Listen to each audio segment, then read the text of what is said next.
2013 में supreme court के निर्देश के बाद चुनाव आयोग ने ईवीएम में नोटा यानी नन ऑफ द अबव का विकल्प दिया था। ये विकल्प ईवीएम में सभी उम्मीदवारों के नाम के बाद सबसे अंत में आता है। सुप्रीम कोर्ट को ऐसी उम्मीद थी कि इससे लोगों की राजनीति में भागीदारी बढ़ेगी और राजनीतिक दल अपने उम्मीदवारों के चयन में और ज्यादा सावधानी बरतेंगे। लेकिन पिछले कुछ सालों में अलग अलग राज्यों में हुए विधानसभा चुनाव, लोकसभा चुनाव के आंकड़े बताते हैं कि नोटा अपने मकसद में कामयाब नहीं रहा है। पिछले महीने सुप्रीम कोर्ट में सुनवाई के दौरान चुनाव आयोग ने भी कुछ ऐसा ही बयान दिया था। आयोग की ओर से पेश हुए सीनियर एडवोकेट राकेश द्विवेदी ने अदालत को बताया था कि नोटा से चुनाव पर कोई असर नहीं पड़ रहा है। कुछ मामलों में कुछ उम्मीदवारों को नोटा से कम वोट मिले हो, लेकिन जीतने वाले उम्मीदवारों पर इसका कोई असर नहीं होता। चुनाव आयोग ने कहा था कि ये एक फेल विचार है। आलोचकों के मुताबिक नोटा से कोई बहुत बड़ा बदलाव होता नहीं दिखाई दिया है। अगर किसी सीट पर नोटा को सबसे ज्यादा वोट मिलते हैं तो फिर से वोटिंग करने का भी कोई प्रावधान नहीं है। 2014 के लोकसभा चुनाव में नोटा को 60.03 लाख वोट मिले थे, जो कुल वोट शेयर का 1.1% था। 2019 में नोटा को मिलने वाले वोटों की संख्या बढ़कर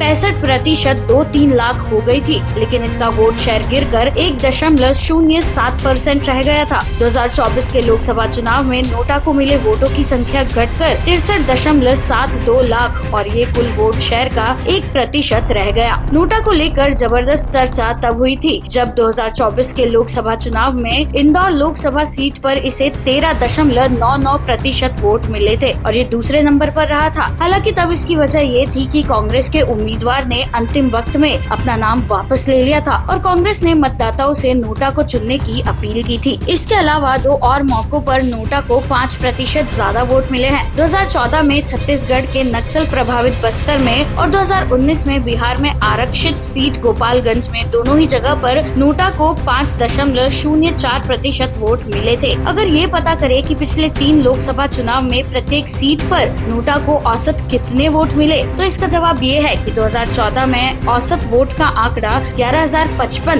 2019 में 12,017 और 2024 में 11,756 रहा। नोटा लागू होने के बाद से अब तक हुए 76 विधानसभा चुनाव में से 37 चुनावों में नोटा को कुल वोट शेयर का 1% से अधिक प्राप्त हुआ है। सबसे अधिक वोट शेयर 2013 में छत्तीसगढ़ में 3.07% और 2015 में बिहार में ये 2.48% था।